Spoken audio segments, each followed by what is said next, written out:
जगन्नाथ महाप्रभु को खिचड़ी का भोग क्यों लगाया जाता है?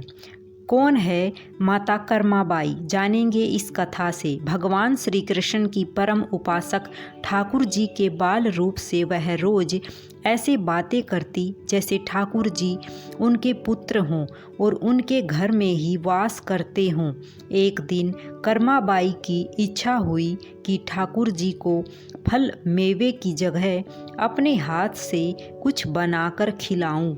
उन्होंने जगन्नाथ प्रभु को अपनी इच्छा बतलाई। भगवान तो भक्तों के लिए सर्वथा प्रस्तुत हैं। प्रभु जी बोले, माँ, जो भी बनाया हो वही खिला दो, बहुत भूख लगी है। कर्माबाई ने खिचड़ी बनाई थी, ठाकुर जी को खिचड़ी खाने को दे दी।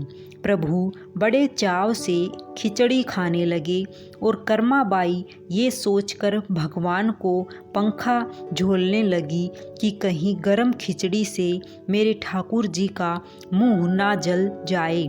संसार को अपने मुख में समाने वाले भगवान को कर्माबाई एक माता की तरह पंखा कर रही है और भगवान भक्त की भावना में भाव विभोर हो रहे हैं।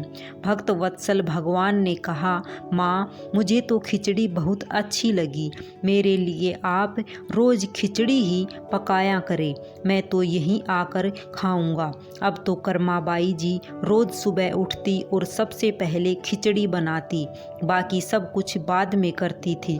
भगवान भी सुबह सवेरे दौड़े आते ही कहते, माँ, जल्दी से मेरी प्रिय खिचड़ी लाओ। प्रतिदिन का यही क्रम बन गया। भगवान सुबह सुबह आते, भोग लगाते और फिर चले जाते। एक बार एक महात्मा कर्माबाई के पास आया। महात्मा ने उन्हें सुबह सुबह खिचड़ी बनाते देखा तो नाराज होकर कहा, माता जी, आप यह क्या कर रही हो?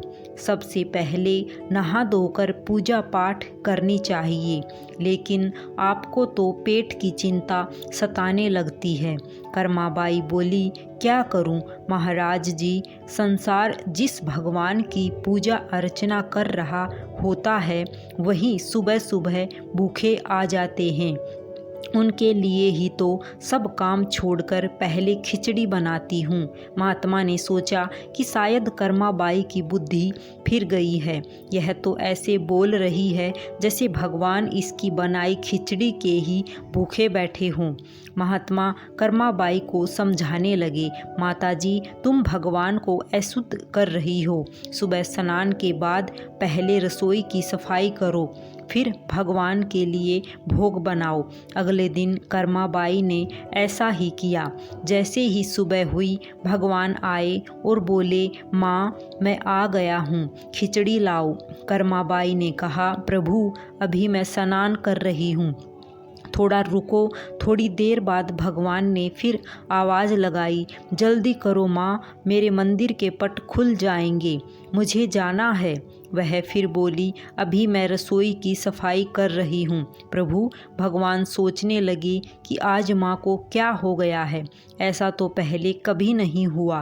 फिर जब कर्माबाई ने खिचड़ी परोसी तब भगवान ने झटपट करके जल्दी जल्दी खिचड़ी खाई, परंतु आज खिचड़ी में भी रोज वाले भाव का स्वाद भगवान को नहीं लगा था। फिर जल्दी जल्दी में भगवान बिना पानी पिए ही मंदिर में भागे। भगवान ने बाहर महात्मा को देखा तो समझ गए, अच्छा, तो यह बात है, मेरी माँ को यह पट्टी इसी ने पढ़ाई है। अब यहाँ ठाकुर जी के मंदिर के पुजारी ने जैसे ही मंदिर के पट खोले तो देखा भगवान के मुख पर खिचड़ी लगी हुई है।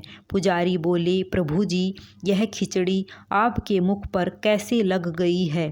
भगवान ने कहा, पुजारी जी, मैं रोज़ मेरी कर्माबाई के घर पर खिचड़ी खाकर आता हूँ। आप माँ कर्माबाई जी के घर जाओ और जो महात्मा उनके यहाँ ठहरे हुए हैं उनको समझाओ। उसने मेरी माँ को गलत कैसी पट्टी पढ़ाई है।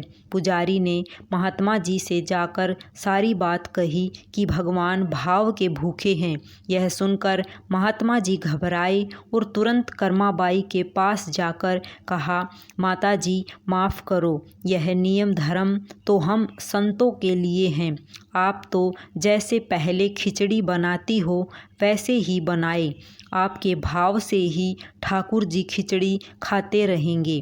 फिर एक दिन आया जब कर्माबाई के प्राण छूट गए। उस दिन पुजारी ने मंदिर के पट खोले तो देखा भगवान की आंखों में आंसू हैं और प्रभु रो रहे हैं। पुजारी ने रोने का कारण पूछा तो भगवान बोले, पुजारी जी, आज मेरी माँ कर्माबाई इस लोक को छोड़कर मेरे निज लोक को विदा हो गई है। अब मुझे कौन खिचड़ी बनाकर खिलाएगा। पुजारी ने कहा, प्रभु जी आपको माँ की कमी महसूस नहीं होने देंगे।